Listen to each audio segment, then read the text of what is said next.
Greetings. Can everybody hear me? Yes. Very good. So welcome to this CEDL seminar.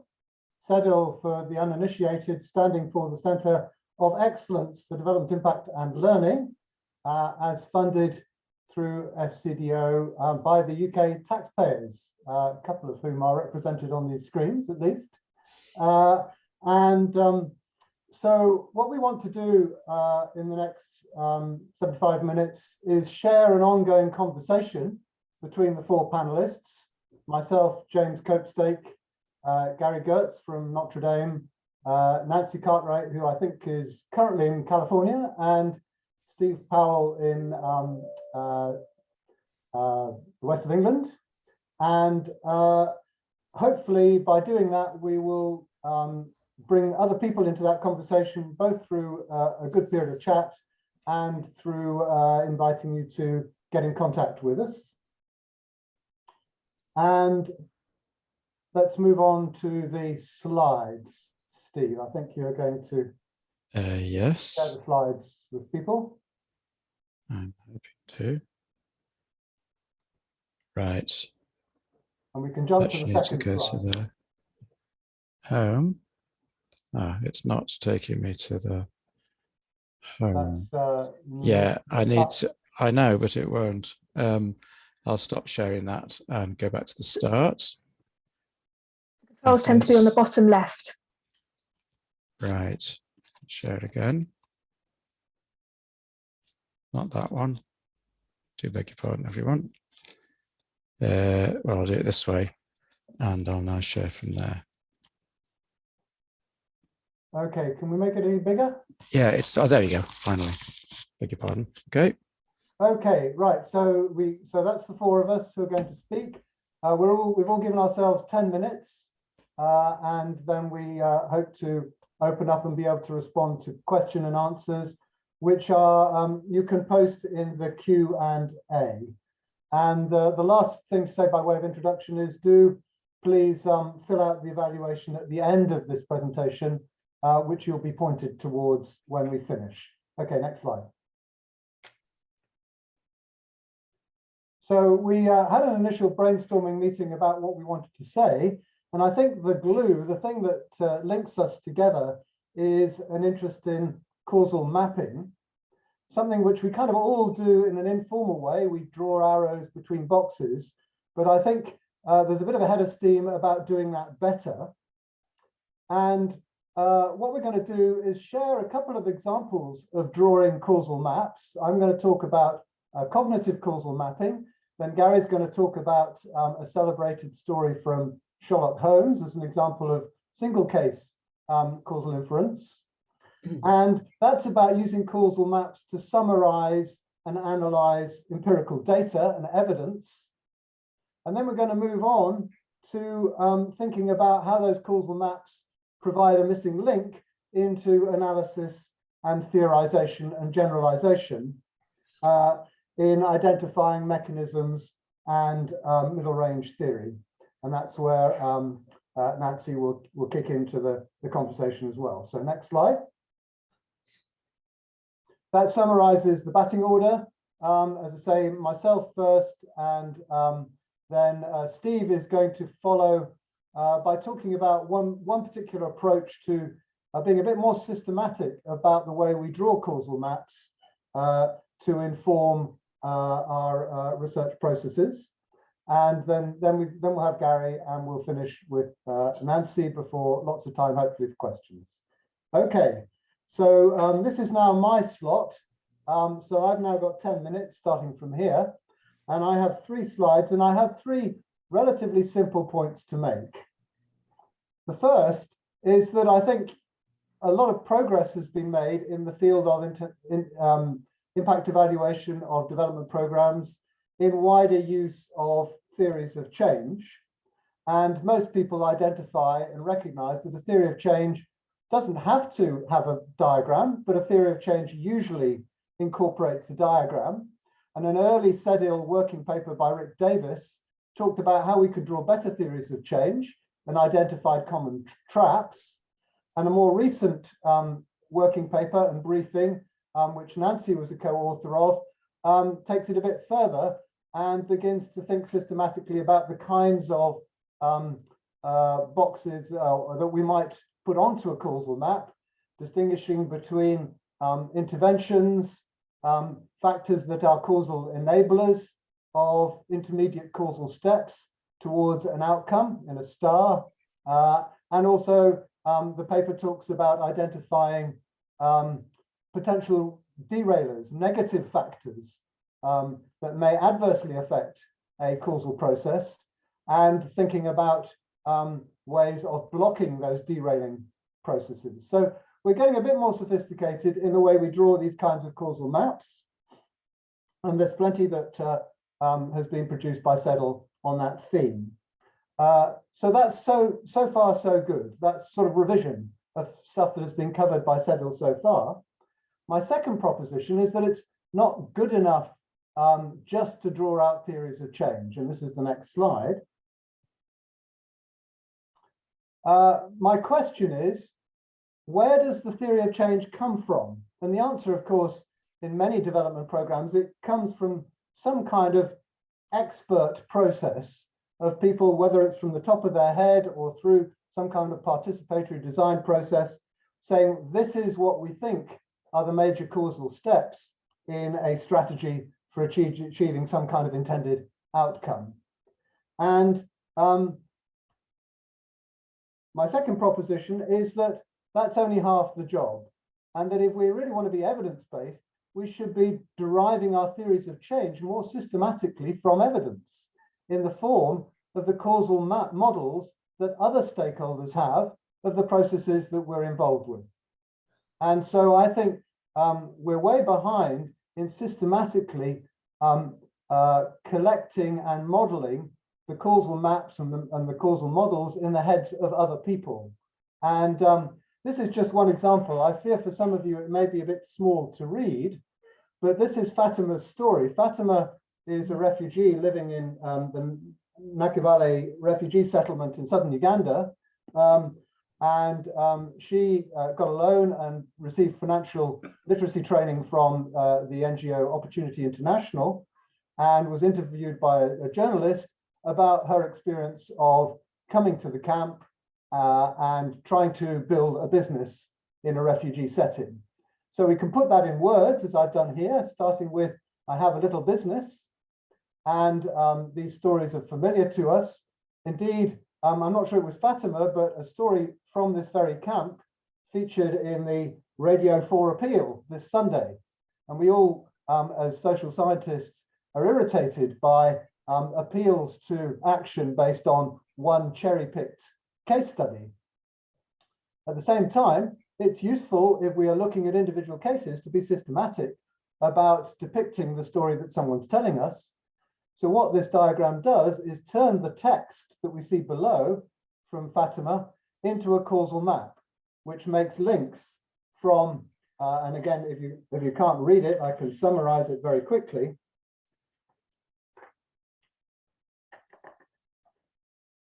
It makes links from being a victim of conflict at the far left, drought and economic instability through being forced to flee, arriving in the settlement, needing to provide for her family, starting a business through getting access to a loan.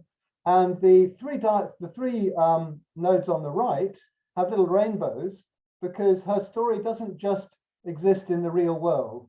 She talks about dreams and aspirations, and those are very important motivating factors, which we may come back to when we talk about mechanisms in telling her story. So my second proposition is we can do more to collect, if you like, the theories of change of other stakeholders and triangulate those against the theories of change that we or others come up with as agents of change within development agencies. Okay, so next slide, please, Steve.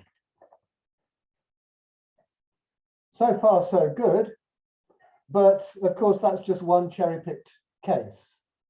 And where I think we can improve in our practice is in the rules and procedures and methods we use to turn a single causal map that we've produced from our own heads or through interviewing other people and coding the stories they tell into aggregated maps of people's stories of change. And this is an aggregated map based on 10 refugees in Naka Valley Refugee Center. The arrows are thicker where the causal claims that are being made in their stories are repeated across observations or within people's testimonies. You can see there's a big, thick blue line going from living in the refugee settlement down to needing more to provide for her family. And that's a positive line because the connection between the two is positive. There's also a line going through to access a loan, which goes from blue to orange because it's positive that she's living in the camp, but that had a negative effect on her access to loans. And so part of drawing causal maps is about thinking about how we combine positive and negative statements, about how we aggregate across different sources, and how we build a more complex picture of what's going on the ground and in the heads of the people we claim to be working with and for. And in this case, we do also build in some quite complex feedback loops in which the arrows connect. And so, as I say, this is a causal map just drawn from just 10 open-ended interviews, and obviously they get more complex. And my particular interest at the moment in this kind of research is how we select cases and sources more systematically in order to generalize. And as someone who was brought up as an economist, I have a view of sampling which I've had to completely rethink in order to understand better qualitative source selection, where we are selecting usually with more purpose in order to augment prior theories. And that's a reference to what I've learned about how we avoid, or at least have an answer to the standard cherry-picking criticism of drawing on individual or a small number of cases to begin to try and generalize. Okay, so that's I think probably about my 10 minutes. So I've argued for more empirical work to inform our theories of change. I've argued that we can do that through more systematic visualization using causal mapping, and that we need clearer and stronger rules for how we do that. And I'm now going to pass it on to Steve. Right, thanks very much, James. So my presentation, my 10 minutes, and James's overlap more than the others do, because apart from anything else, we've been working together quite closely as part of a startup which is called Causal Map Limited, which overlaps very much with these kinds of ideas, and has provided, what we're doing now is providing some algorithms and some software to try to tackle some of the questions and issues which James has brought up in a systematic way. So I'm an evaluator originally by trade and a social scientist, but I've got into this causal mapping in quite a big way in the last few years. So I'm going to cover a similar sort of ground to James, but from a slightly more formalistic point of view and a slightly more maybe theoretical, philosophical point of view. So I think the concept of a causal diagram is a relatively neutral and fairly widely accepted catch-all description for any kind of diagram in which boxes are joined by arrows, and there are lots of these in quantitative and qualitative sciences, where an arrow between two boxes means some kind of causal influence is going on between X and Y in this case. So this would cover a multitude of evils, and the advantage of a concept like causal diagram is it's terribly unspecific. It's simply like a class of different kinds of diagram, each of which would be more specialized depending on the discipline. A causal map, on the other hand, is a somewhat newer idea that's been around for 50 years or more, based on work in psychology. Originally, these kinds of maps were called cognitive maps, where the idea is to make a map of somebody's idea or somebody's claim about the way that X or the fact that X influences Y in some way. So it's actually quite a cheeky idea. We use the same kind of symbolism, but we're actually talking about something different. We're not claiming here, when I draw this map, I'm not claiming that X influences Y. I'm claiming that somebody thinks, or somebody else thinks or claims that X influences Y. And as with causal diagrams, of course, with causal maps, we can stack them up. And we can join together the different causal factors, as James just did, different causal factors mentioned by different sources, maybe across similar sources or the same sources, but also combining different sources to get a more interesting aggregated map, which seems like it tells a story. But of course, there's some challenges here, because some of these links are inside the same person's head and some are inside different people's heads. Maybe some of them might even be the result of some kind of group consensus, like a focus group where people together drew the lines on a whiteboard. So there's a lot of, it might look quite simple, but from a from a logical point of view, there's quite a lot going on here in terms of how we're going to deal with this formally. So causal mapping, as I say, it's been around since, probably with that name more or less, since Robert Axelrod and team in 1970s, and has kind of come and gone in the social sciences, political sciences, organizational sciences over the last 50 years under that heading and under different headings. It's been used, the most important thing that distinguishes a causal map from other kinds of causal diagram is it's supposed to be cognitive. So you're mapping what somebody claims or thinks causes something else. It's normally, it doesn't have to be the case, but it's normally used inductively. So in the sense that it's a terribly exciting process. So what James just showed you about the refugee stories, someone's actually had to sit down there. In fact, our colleague Fiona has had to sit down there and, as you would with other kinds of qualitative coding, work out what are the things that are in common to what people are saying, what are different. And that's an exciting iterative process where you try and draw out what are the things that people are saying that are in common, or some things that can't be shared because they're unique to individual stories. So the cognitive causal mapping tends to be inductive in that sense in its approach.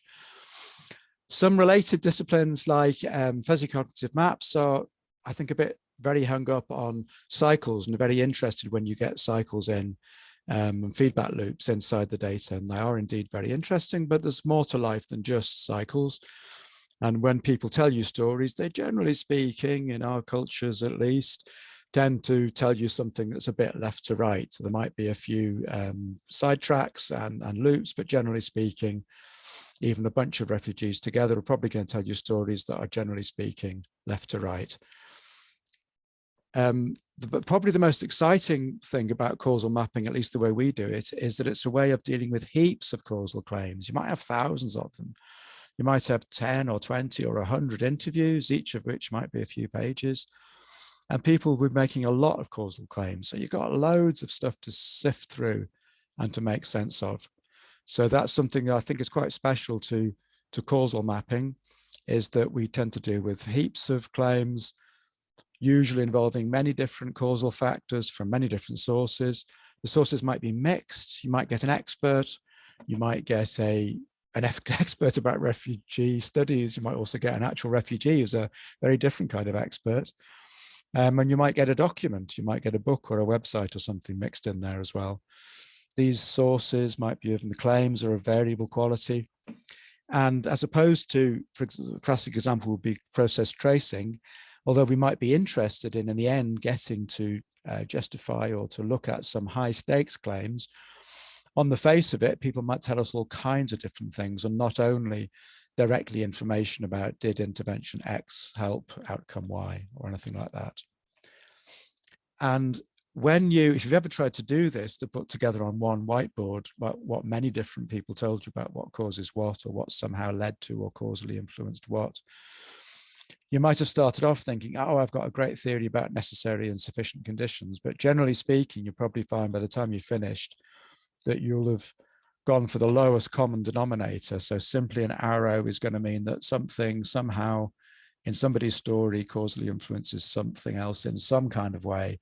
And you'll probably have dropped your ambition to have any very kind of detailed interactions or nonlinear effects or anything like that in the way that in the meaning of your causal arrows. So you get a bunch of data, and as you might expect, when you've done a lot of interviews and you've got a lot of causal claims like this, you get some kind of enormous hairball with maybe hundreds of factors and thousands of links that all kind of overlap with one another. And James showed you one quite simple example just now, which was in itself somewhat simplified. And you might think at first glance that, well, that must be quite simple to simplify this. We can maybe just show the most common links or something. But we've been working on these problems for about 3 years now.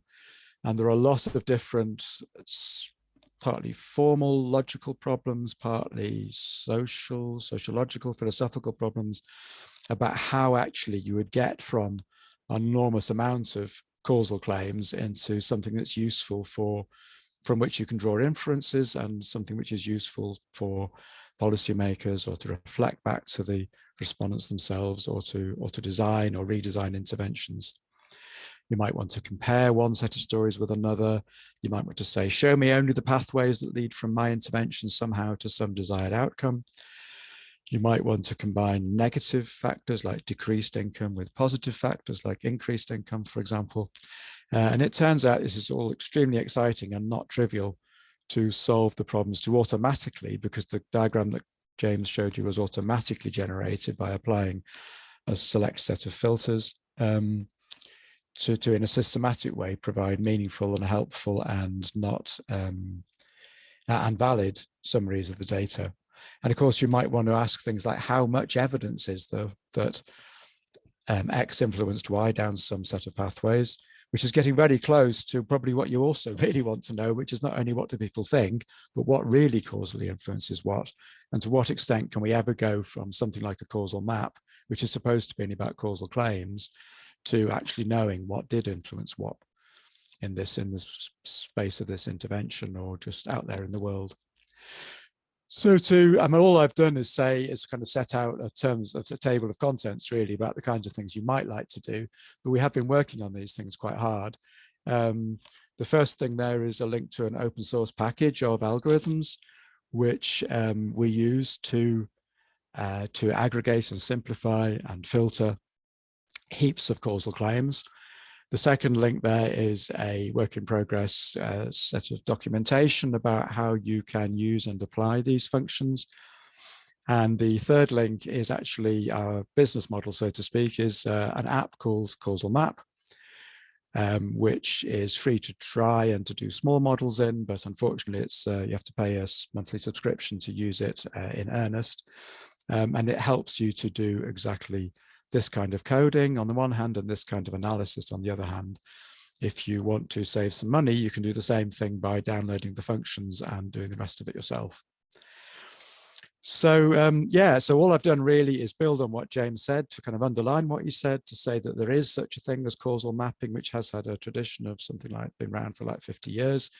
And we have caught that ball again and tried to provide a more formal way to provide some algorithms to help people to do causal mapping, and to in particular aggregate and synthesize the results of that kind of study. So that's it from me. We'll be interested to hear if anyone else has been doing that kind of thing or is interested in working together on this kind of thing. And now we're over to Gary. Thank you, Gary. Great. Thank you, Steve. I'd like to just mention at the outset, I'm a bit of an interloper here. I'm a political scientist who does international politics and methodology. And only in the last few years, I've gotten involved in sort of development evaluation, and particularly with the James and the Quip crowd, because we have these very common sets of interests that you'll see. And so I've been following with great interest sort of developments in the development policy evaluation area. Coming from political science, one of the big areas of sort of activity methodologically is what's known as process tracing. Different people define that differently, but for our purposes, I think of it as just determining the causal mechanism that generates various kinds of outcomes. And there are big Bayesian approaches to process tracing. One's based on directed acyclic graphs. I have my personal version, which is related to causal mechanism figures. In any case, it's a very booming area in political science. But one feature of this process tracing is it's typically about individual cases, right? So you often will have a statistical analysis, and then you want to do process tracing on individual cases. And so a lot of that methodology is exactly about these causal stories that, for example, James was talking about, his Ugandan, or his refugees in Uganda and that sort of thing. And so in the process tracing literature, in general, people love this detective metaphor. I was just on a Zoom seminar yesterday with Andy Bennett, who's a well-known player doing this for health professionals, and he constantly talked about the detective metaphor, the suspects, and so it's turned out that 10 years ago, a guy named David Collier published an article sort of saying, okay, instead of using the metaphor, let's do a Sherlock Holmes story. And so the one that he chose was Silver Blaze. And so a lot of us use this for teaching, this article. It's now become kind of a standard example. It appears in various books and other things as the kind of detective story example. And so when I do this, I'm actually following in a fairly strong tradition within political science and process tracing to choose this particular story. So I didn't really have a choice. And the reason and what I'm doing here is really responding to just a long-standing concern, and this has to do with theories of change figures or figures you see in theory figures and books, is that boxes and arrows are wildly insufficient to describe what we think is going on. And we need a much larger repertoire of symbols and ideas to represent what the argument is. And so this is a very first cut of this. I've been obsessed with figures for approximately forever. I published a concept book and I had to develop my own sort of figure semantics, if you will. And so this is a first shot of doing the Sherlock Holmes story, the Silver Blaze. And I just want to just stress the connection with what James just mentioned. So for example, they had to invent the rainbow thing, you know, because they needed to talk about sort of goals and dreams, and I had to have the same problem came up in the Sherlock Holmes story there, because this, as I'll walk you quickly through it, this guy Straker has this plan. Well, you've got to have the plan in the figure. The plan he never gets to fulfill the plan. And so I have a different way of doing it, but, you know, we both felt the need to have some new symbol to indicate this is, you know, a motivator or goal or a future action and so forth. They also had different colors. So part of my sort of project here is try to think of what are the sort of minimal set of new ways to do these figures that capture more complex causal explanations. The second thing is, this is a nice example because it's like in statistics, or if you have a new method, what you often do is have a true model that generates data, and then you'll see how your proposed model actually captures or not the true model. And here we have the same thing. We have the true model, we have the story from Sherlock Holmes, so we know what happens. And what we want to do is, can we diagram that story? So it's exactly what James was talking about. He's got these narratives about what these refugees were doing. Can we sort of convert those into causal maps? So we're doing the same sort of thing. And I'm just going to do it with the Sherlock Holmes story. So without further ado, I'm going to kind of walk us through it and some of the features of the figure and some of the ideas behind the diagramming ideas. So Straker is a horse trainer. So in the box there, sort of on the middle right, Straker's death is what Sherlock Holmes is trying to explain. So here immediately I needed some sort of mechanism to say, look, this is the main thing. See, there's lots of boxes here, but what's the main thing? And so I said, okay, I'll just put it in bold. And he's a horse trainer that is killed. And the story is all about what, who killed Straker and how did this all work. Okay. But as Steve was saying, most of these stories start at the very left. So through the Sherlock Holmes story, Sherlock Holmes finds out that Straker had a girlfriend. And so that's at the very left part of the figure. In good Victorian fashion, we don't know if they actually have sex or not, but he definitely has a girlfriend. And because of this girlfriend, he gets into debt. So he's going to this dressmaker who says, yeah, he's ordered a lot of dresses, he's in debt. Okay. And so the first arrow says Straker has a girlfriend, which causes him to go into debt. Okay, so that's the first causal link. Okay, and the dressmaker confirms that he is in debt. So one of the first things that I realized as doing these stories is there are causal claims and then what we might call warrants for them.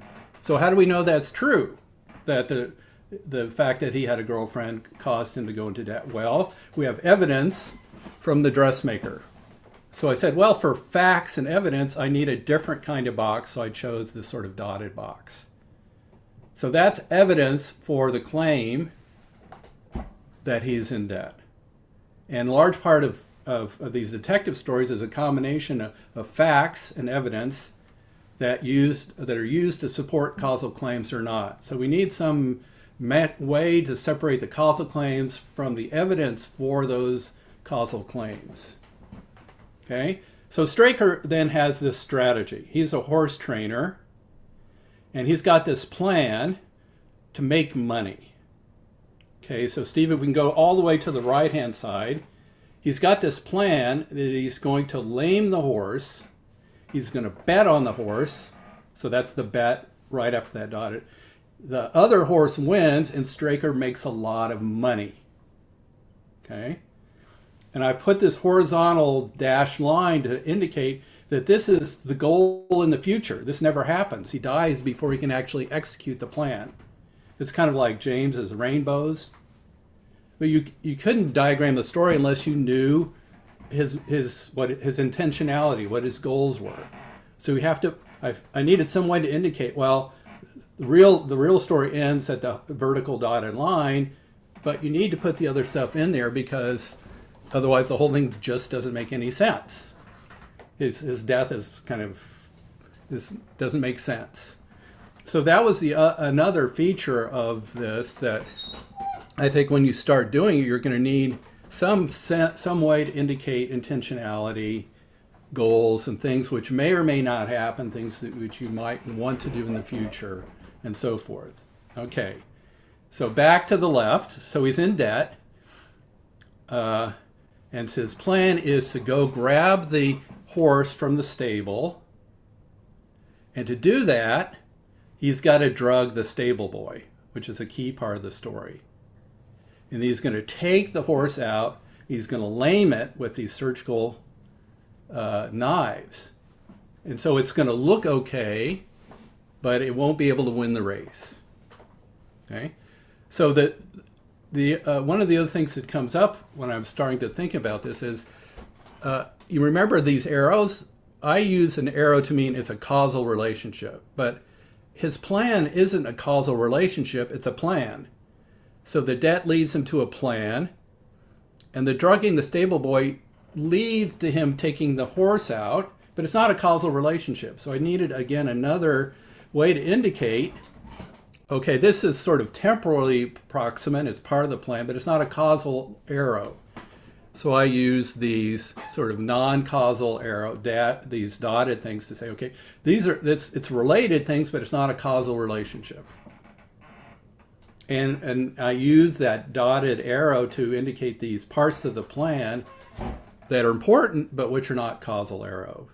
Okay, so he takes the horse out to the fields. And he's going to lame the horse.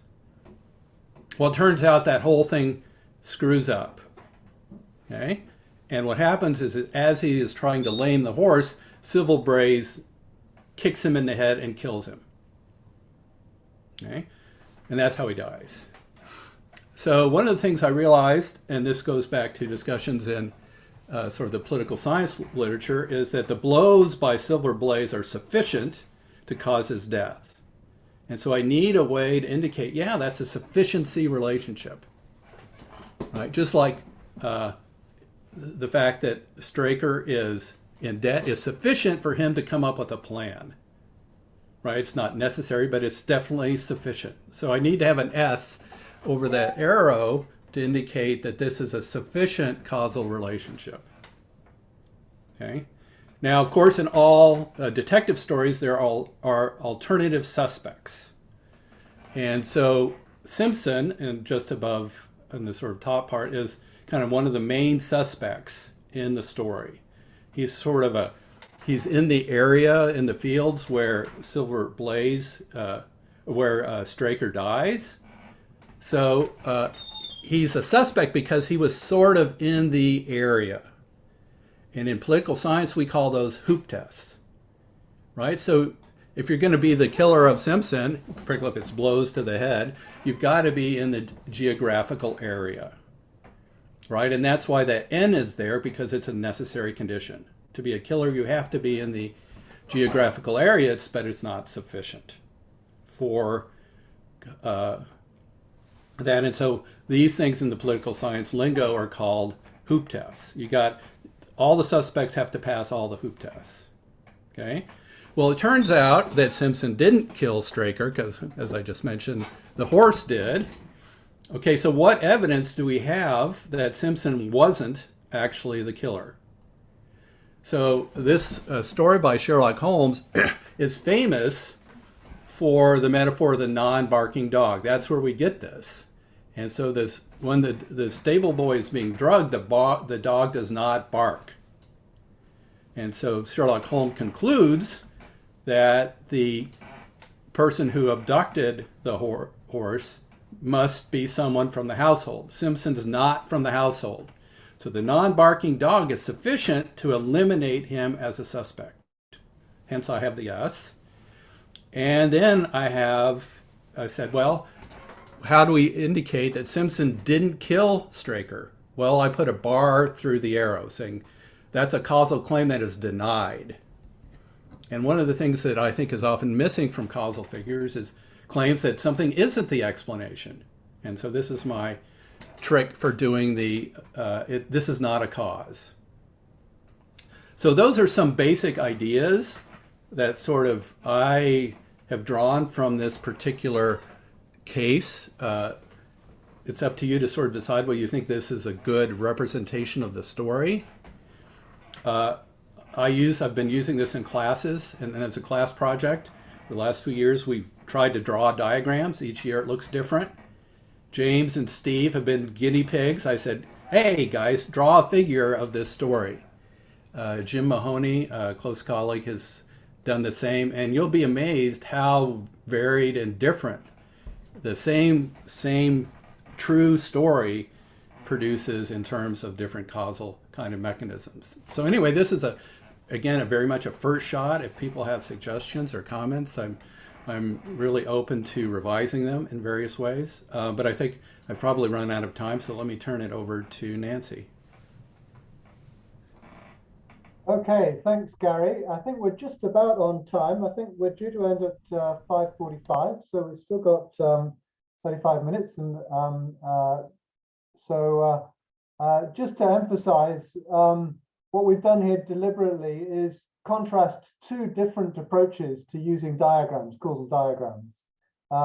Very different. You know, Steve and I working with people's perceptions of change and just trying to visualize it accurately in order to aggregate, and Gary using it for a single case to try and delineate the logic behind a process of identifying a causal claim or a causal statement. So over to you, Nancy, to try and make a bit of sense of all of that. So thank you. Can we go to the first slide, please? Well, the first set of distinctions I'm interested in, that is between various uses of mechanisms. And I noticed that in talking to you folks, I pick up three different senses of mechanisms, and we're not always clear which ones we mean. So one is the sense that Gary was just talking about. I mean, he talked about mechanism, and he meant by that the causal process by which a cause eventuates in an effect. That's a sense of mechanism. Another that's fairly common now in the philosophical literature, but also in the realist evaluation. Realist evaluation, I think, uses the term context for what sometimes is also called the mechanism in the case of the underlying system. Interventions and policies are inserted into already existing social and economic structures, and some social and economic structures will afford some causal pathways to go through, and some will not. My absolutely stupid example, though, to make the point, is that there's a causal process of pressing lever and flushing my toilet, and that causal process is afforded by the structure of the toilet and how everything's hooked together. I press the lever on my toaster and I get quite a different outcome. The original causal process isn't afforded by the mechanism of the toaster. But that's, I don't want to go into social examples because each one of them is of course controversial, but it helps to think in terms of the underlying social structure. I mean, once you identify important features in the underlying social structure that make things possible, you get afford some or make some causal pathways easier. Okay. Anyway, this is in the sense of systems as in a systems theory, where Eileen Monroe, for instance, says that child protection is a systems problem. And she talks about how you design automobiles so that they can't start in reverse. But then there's mechanism and I think that sense is part of what realist evaluators mean by context. They also, okay. Then there's another sense of mechanism, which is the governing principle by which one step leads to the next. Now, often if you see in realist evaluation, using realist evaluation, because many of you are familiar with it, often they're looking for the principle by which the initial cause leads to the outcome. But if you think in terms of Gary's causal processes, where there's a step-by-step connection between the initial input and the final output, you would expect that there's going to be a governing principle for each step. And it might not be that there's a governing principle that takes this initial cause into that effect, and yet the system will certainly afford the causal process because there's a governing principle by which each step leads to the next. So we look for those governing principles because they're part of the help us understand whether or not a putative causal claim that the first step, the first step really led to the second, say in one of the causal diagrams, cognitive diagrams that James is making from an individual, does it make any sense? I mean, is this the kind of thing that could have led to the next? I mean, is it what's operating here? Is it institutional inertia that's letting the next step that under which the next step is happening, or is it people respond to incentives? Or so they're usually governing principles in the form of generics like that that name dispositions, institutional or personal dispositions that are likely to occur in the setting, and that might need triggering, that can be interfered with, and that can have opposing dispositions or working in another direction. And I think those are very important for adjudicating or thinking about whether or not a causal process story makes sense. And you could go through Gary's step-by-step or one of James's plausible ones and try to figure out, well, if this were right, that this step led to that, actually was causal for that one, what would have been the governing principle? And the point of doing that is that once you understand something, you have a hypothesis about what the governing principle is, you can generate more evidence, because many governing principles need various supporting factors. I mean, for instance, if you think that what you're doing is people are responding to incentives, you better make sure that they understood what you're offering as an incentive, that it's an incentive for them. That's just an obvious supporting factor once you think that what you're doing is getting people to respond to incentives rather than, for instance, acting out of habit. Okay, next slide, please. The next thing I wanted to talk about was causal maps, causal graphs, theories of change. So we realize this, but I just think, you know, in each of these discussions, we want to keep these various things straight. So what's the scope? Are we talking about this case or more widely, you know, many cases everywhere? I mean, what's the scope of the particular diagram that you're trying to construct? Is it my personal, is it what happened to me personally? Is it what happened to people in my age group, you know, post 65 women still working in the UK? I mean, it matters what you're trying to trace the causal pathway for. We know that. But then there's the issue that's come up today. From whose point of view? Of course, a causal map or a theory of change is always from someone's point of view. Even if it's someone's best bet about this is what really happened, that's still from, I mean, that's still an epistemic object, an object we create. But then it matters. So we want to know whether or not, but what are you aiming for?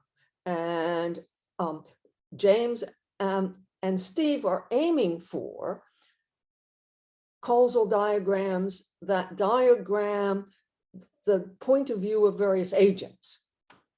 And then they're going to use that maybe at some later point to amalgamate with other things to come up with their best bet, or, you know, someone else is going to use it to come up with a best bet about nature's point of view. What's, you know, to our best estimate, given all the evidence we have, what's actually happening. And then there's an issue of what you're mapping. Are you mapping what actually happens step by step, or what's needed in order to make, you know, you think this is what's happening step by step, and you're just graphing what you think must happen step by step, or must have happened, or must happen if you want to get the outcome. But then there's the further story about what's needed in order to make it happen, all the supporting factors that have to be there at each step, the derailers that have to be missing, and the underlying system that's of the appropriate kind to afford that kind of causal process. And then there's what Gary's trying to get into his maps, which is what's the evidence that that's what's happening. So he's simultaneously charting out what's happening, but trying to get into the graph what the evidence for that is. And one of the things I want to note, not only, you know, are causal maps of different kinds, mapping different information and at different levels and from different points of view, but also it's, I think we shouldn't be trying to get a format that gets in all the stuff you might want to graph. You already saw how complicated James's was when he was trying to get in lots and lots of details about the causal story. And his doesn't even have the support factors and the derailers at each point. It doesn't have anything about the underlying mechanism or causal structure, the structure of what's going on in that particular setting that allows these or makes these causal processes easier. So I think it's useful to figure out what it is you want to show. And if you want to show a lot of things, it might be better to use a lot of different methods. I mean, for instance, you know, at each step, epidemiologists draw causal pies, which is it has in it the salient cause and then all the factors that have to be there or, you know, absent in order to bring about the next step. And you might just want to graph the causal pie on a separate, as a separate enterprise, and then just have a, you know, a single box box representation for the salient cause producing that salient effect. So that, I think, is, yeah, so there's what I had wanted to say about Gary's is he gets in a certain, the information he wants to get in, which is what happened, and then how to graph the evidence for it. James got in something else. The ones I recommend get in something else. And it's just crucial to figure out what information you need to convey before you figure out what you're going to do. Then, do I have another one? Okay, middle level theory. I think I want to mention two kinds. So you can draw a theory of change, a causal map, a causal diagram of what happens in a single case, or what happens from my point of view in the single case, where it's very, very, case-based. It could be, James, I think, is drawing ones, and Steve is helping amalgamate them for what happened in that particular refugee camp with respect to particular kinds of issues. And those are fairly local theories of change. Often program developers would like to offer something that's at slightly more abstract level so that it might apply at different places. And we sometimes use the language middle level theory for that more abstract theory of change that doesn't have, so people, and it might have in it people respond to incentives. And the more concrete one for this case was, well, I offered them $10, or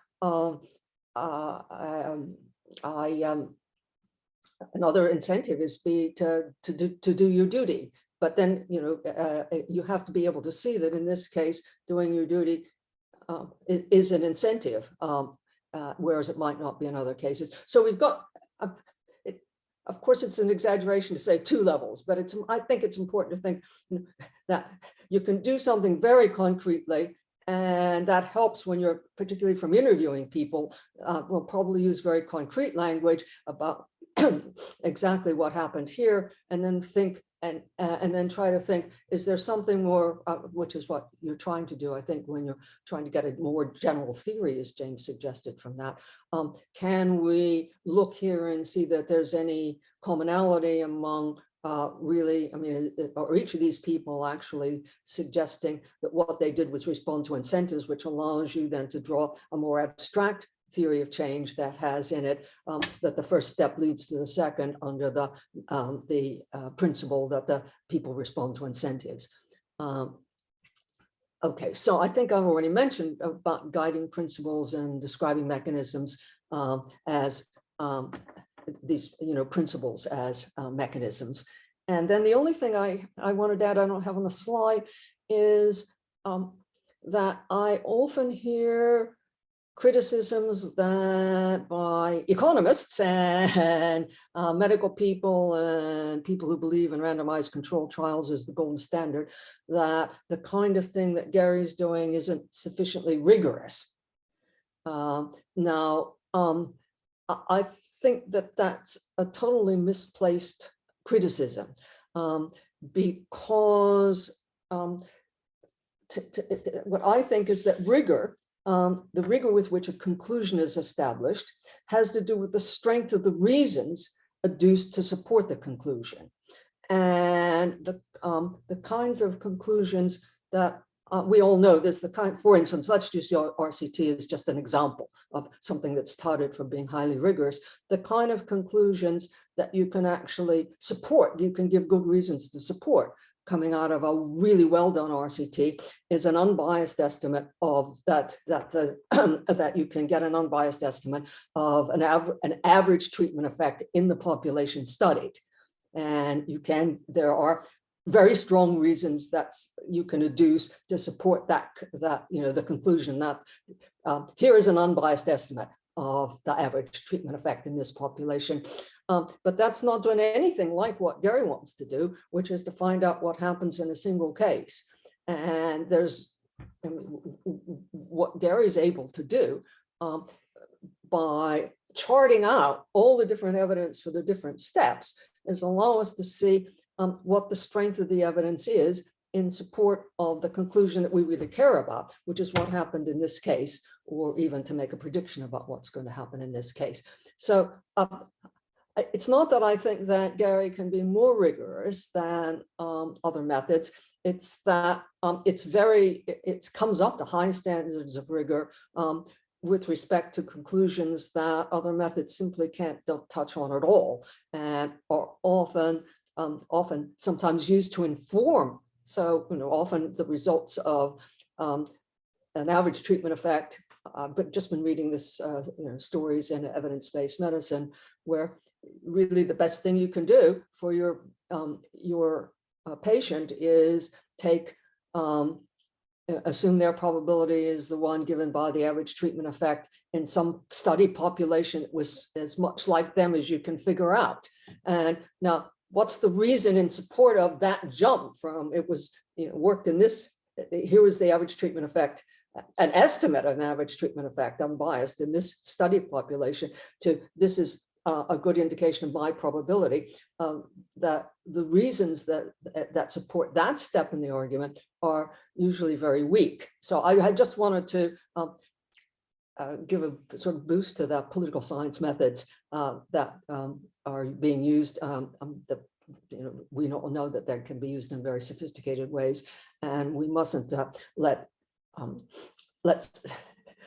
we mustn't let rigor be defined in too narrow a sense. I mean, I think the idea of rigor, I just want to repeat, is that the rigor with which a conclusion is established has to do with the strength of the reasons that are adduced to support the conclusion. And we have to care about the rigor with which the conclusion we're interested in is established. Okay, so thank you.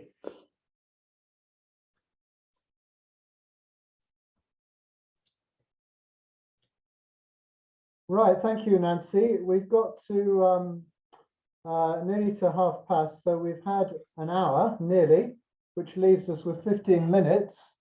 We've had quite a lot of questions in the chat. There are some there, particularly for Gary, and a couple for Nancy that we haven't yet answered in the chat. I'm not sure if we can, I don't think we can, Susie, I'm not sure we can bring people onto the platform, can we, unfortunately? Maybe not about it, given there are 60 odd people listening, maybe it's a good thing that we can't. Technically we can, but it does take a few seconds. So I think probably the best thing is if people have specific questions, if they can type them in the chat and ideally indicate which of the four of us you think you would like to hear the answer from, if that's the case. There are a couple, Gary, Michelle is asking about necessary and sufficient conditions. I don't know whether you've seen that. You're typing an answer. We can switch to doing some of these verbally as well. Okay, as you're typing an answer, maybe do you want me to do it verbally, or I could continue why don't you typing? Quickly, yeah, why don't you quickly? Let's. Yeah. So your question about the necessary conditions is correct. It's people use it like sine qua non, prerequisite, essential. There's a whole set of synonyms that people use, but it basically means it has to be there. Nancy kind of referred to this in some of this epidemiological pie. This context factor has to be there for the outcome to be produced. For the sufficient conditions, it's more dealing with, I was about to type, different ways to skin a cat. So there's different ways to do something. There are, 7 roads to Rome. So it just refers to what political scientists like to call equifinality. So there is, so those are the sort of the core distinctions, and they're different than sort of trends or tendencies or probabilistic sorts of things. They're just a different kind of causal claim, and those are the kind, particularly necessary condition ones, are ones that have motivated me a lot. So that's why I need different symbols, because we want to differentiate between, say, a linear causal explanation or model and one that invokes necessary or sufficient conditions. I don't know if that helps, but that's kind of a Twitter version of what's going on there. Can I add that if you do have these more probabilistic or tendency type principles, then very often what happens is that you want to you need something there to indicate that that whether or not the mechanism that might well have fired did indeed fire. So it's not really sufficient. It's only sufficient if it actually operates in this setting. So you can make your graphs even more complicated if you want to include the more usual causal. Anyway, so this was in the figure. So one of the things about these tendency is that you need to accumulate lots of it typically, because it's not enough by itself. So you need to have sort of accumulation where the necessary and sufficient are often by themselves all you need. So that's another way to think of this sort of tendency versus this kind of stuff. So I don't know. For which Nancy, you have a lovely phrase. You talk about tangled practices. In other words, you know, getting the rigor being about triangulating lots of sources of data. And I think one of the points we're trying to make with this seminar is to be clear about what kind of causal statements you're making and how you're using maps to illustrate them and to analyze them. But also the sort of thing that Steve and I do is very empiricist. You know, we distrust scientists like Nancy because they wade into refugee camps and think they know the answer. So we want to collect, I know you don't, but we want to collect stories, and we want more voice, we want more evidence. But of course, it doesn't mean to say the evidence we collect as faithfully as we do is necessarily true, to use Nancy's terminology, or real. And so all we're doing is accumulating more evidence to put into the mill of the kind of more formal reasoning processes that Gary's illustrated for one case and that Nancy's been talking about. So I think that's part of what we're trying to do here, is to say that causal mapping can be the glue by which you collect different mental models and causal models, but it's no substitute for then the interpretation and the analysis and the critical reflection on how that stacks in. So we could do an RCT to solidify one link, but as Nancy says, it's entirely context specific. So it may be relevant, but it's not going to tell us on its own what the useful middle range theory is if we're looking for a causal story which is more widely applicable with a lot more contextualization of what the enabling factors are or aren't. So that's sort of just trying to explain how we're fitting this together. I see there is one clarificatory question for you, Nancy, which is, what's the relationship between governing principles and middle level theory? Okay, well, I think that a lot of the governing principles that you folks use and that it's appropriate to use and that I use even in making predictions about the effects of my actions in daily life are what I would think of as middle level. I mean, they're not high theory, and they're not just, well, if I say this to Emily, she'll respond in that way. I mean, they're more like, well, if I insult her, you know, people who were insulted tend not to respond very positively. So that there are a lot of, so I think of those as middle level principles that we employ all the time, and that it's very sensible to employ, that we have a great deal of reason to think are true generics. It's just that a generic principle like that doesn't hold in every case. And as I said, I like to think of it as naming a kind of standard institutional or individual disposition. But the only reason they don't, I mean, you know, if you're doing a physics case, you might use a very high level principle. It's not middle level necessarily, but the stuff we use, I think, is middle level. Okay. Steve, do you want to have a go at Catherine Gould's question? Or maybe I should have a go at that one. Yes, that are truly evidence-based. Well, I mean, everything we do like that is based on evidence, in the sense that, yeah, it really is what people said. And the way we do it, we try to make it, and I think fairly successfully that it's transparent in the sense you can see the processes we went through in order to code things in a certain way and where a certain arrow in a diagram comes from, like what was the actual quote that's behind that arrow.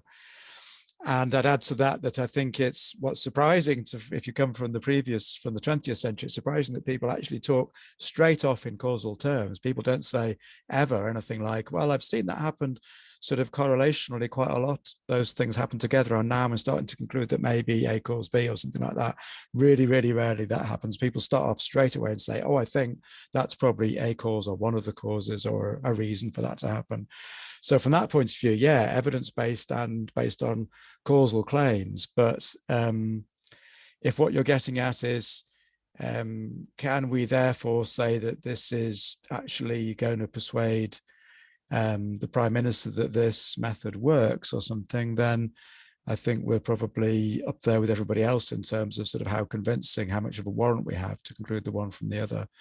In terms of document, yes, you'll find on the Bath SDR website and on our website some examples, and in James's and colleagues' book, some very detailed examples of how the methodology was applied and the conclusions were drawn. Although I would say, Catherine, that your question is very astute, because mostly, we've been doing action research where we're being asked to evaluate something after the event. And an organization, whether it admits it or not, already has a theory of change in their head. And really what we're doing is collecting evidence to help them decide whether it's robust enough, in other words, to confirm a prior theory. And I would love to do more of this kind of work where we're collecting people's stories of change and coding them and aggregating them and interpreting them as part of the design process. And indeed, the refugee camp example was not an evaluation. It was just a collection of stories collected by a journalist to try and understand what was going on in the camp. And it could be that out of those 10 stories, we rethink. One of the surprising things that happened from that was we realized that doing financial diaries as the primary intervention, inviting refugees to document how they were using money, often came before getting a loan or even thinking about getting a loan. So in that sense, the intervention was modified because it was actually getting people to think financially that came first, rather than presenting them with the supposed solution, which was more access to credit. So I think we can be exploratory with this kind of empirical causal modeling, but often we're actually testing a prior claim. And I'm kind of comfortable with that, because I think it is about, it's the evidence isn't sufficient to come up with a theory of change, but it's useful, and maybe it's necessary to be more confident about the theory of change we started out with. But in deference to the point that Nancy has been making, there's always a theory, there's always a logic, and all we're trying to do is find ways of bringing more voices, more stories from different people's perspectives of what's happening to bear on the way we then construct general statements into middle range theory that then inspire us to go out and try this way of operating in another refugee camp or in the same one later. So it's about this mix. And Gary talks about the triangle of research: large N, monitoring the population, the context; small n, trying to get at more granular mechanisms, but always with the glue of theory that brings the two together. So I hope that helps. It may not be a perfect answer. Let me see what other questions we've got, or does anybody else want to chip in at this stage?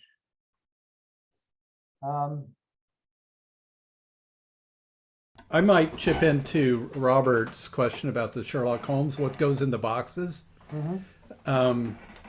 So this, and then add sort of a question for the Quip crowd. So basically, I hadn't really thought of it in those terms, but anything, the box can contain anything that people think is a cause.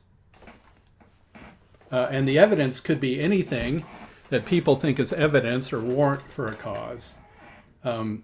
And so one of the questions or interesting things about QUIP is there some filtering? So if the respondent says, this happened to me because I prayed in the church group and we all got together and we prayed, and therefore that's why it happened, that could be it. That would be some evidence, or how do you sort of deal with these sort of second order evaluating evidence sorts of things? And Sherlock Holmes, you know, he tells you what the evidence is and so forth, but in a sort of real life situation, I think these are, you know, even coding these claims might involve some evaluation about the quality of the warrant, the things that you would accept as plausible claims or that sort of thing. So I don't know, sort of throw that out on the table, but I think that's kind of one of the underlying themes in some of the presentations is how do we decide about credible warrants? You know, is it because we know we have some ideas about the processes and the systems that we're confident in, and that is the foundation for the warrant, or what? Anyway, so let me stop there. Rosalie's question is close to my heart. It's about microfinance. Absolutely. You know, the idea that more liquidity, getting more in debt, will reduce your poverty is, incredibly simplistic. It's based on a prior theory, which is called the poverty trap, which looks very pretty in textbooks and may or may not be true. And there may or may not be lots and lots of other enabling factors that enable you to turn more liquidity into a more successful business. And clearly, the poverty trap is a theory that is applied to the typical individual who may benefit from getting a loan. It doesn't tell us anything about what might happen at the meso level when you have a lot of people competing with each other and driving down prices because they're all getting loans, and houses are getting more expensive because everybody's got credit. So I think your point illustrates perfectly the limitations of trying to get at middle range theory purely empirically without using it to interrogate and refine theories, which also have to be explicit about the context within which they are true. And it also illustrates very neatly the dangers of aggregation, that, you know, when we're collecting lots of stories and trying to work out what recurs, we have to be very careful that we are assuming that more stories making a causal connection necessarily makes that claim stronger in other contexts. But in this particular case, it would be absolutely what you want to do if you did have a lot of loans being offered, is just to go out and ask people, and did that lead to increased demand, and was the increased demand forthcoming, and if not, why not? And ask the people in this particular case who are actually around it, who are probably going to be the best experts. Not every single thing they'll tell you will be true, probably, but they'd certainly be your method of choice for finding out if what you're talking about actually did happen, and whether in fact it did trigger increased demand or not. So in this particular case, then absolutely what you'd want to do would be to ask quite a few people and aggregate those stories. But the problem that James is alluding to is you can't then necessarily go and aggregate that and necessarily apply that as a general principle to some other context where maybe demand does or does not, for different reasons, appear. We're getting towards the end. Nancy, would you like a final word? And Gary, would you like a final word? Have we created heat or light? I'm not sure, but hopefully, if we've only encouraged people to think harder about how they draw pictures, then we're happy, and about, you know, what their picture is doing in relation to what we've said. I'm happy to leave it with you, James. I think you've done a great job. Thank you. I would just add that there is a paper that goes along with the Sherlock Holmes figure. So if people are interested, I'd be happy to email that out. And again, if people have suggestions or comments that come up often after this is over, please don't hesitate to email me. It's still very much a work in progress. And so very much thanks work in progress. And let me just, there's one point I wanted to make and I forgot to, so let me finish with this. Clearly there's a certain momentum around causal mapping and causal diagrams inspired by Judea Pearl, and by being rigorous about the theories underpinning machine learning and big data. And that's fantastic and it's great. But partly the motivation for putting on this seminar was to say that is one really quite narrow technical way of using diagrams to inform certain kinds of scientific process. But don't let's all be bamboozled into thinking that the only robust, legitimate kind of causal map is a DAG, is a directed acyclic. You know, they're useful. They have an important role to play in relation to big data, but that's one very, very specific way. James, can I add that? Can I add there that a really important problem with DAGs is that they don't distinguish between ands and ors. So two factors that have to cooperate together to produce an effect, that you don't get the effect if either works without the other. The two necessary conditions, they each have a causal arrow. And so I mean, the DAGs are great, but there's tons of information they don't get. And this really central, simple-minded thing that epidemiologists do in their pies, they miss out on. Okay. Okay. Let me pile on, since piling on DAGs is always a good thing to do. So one of the things that comes up, and I was at a book workshop, is that implicitly you're claiming there are no other causes. And so there's basically, if it's a cause, it's got to be in the DAG, and anything which isn't in the DAG is so there's this implicit causal claim about all this other stuff that isn't in the DAG. And so the DAG is supposed to be this complete, coherent, no omitted variable world, and most economists don't believe that to begin with. So, there are other, issues with DAGs, and that's just another one. So, anyway, just piling on. Okay, I didn't mean to end on that note. But I hope people have found that interesting and that they're encouraged to reach out and talk to us if they found this interesting, and to go to the various sources that we've cited as we went along. So thank you very much to Sedil. I don't know who's here apart from Susie, so I'll say thank you to Susie for helping us organize this, and we'll see you next time. Please complete the survey.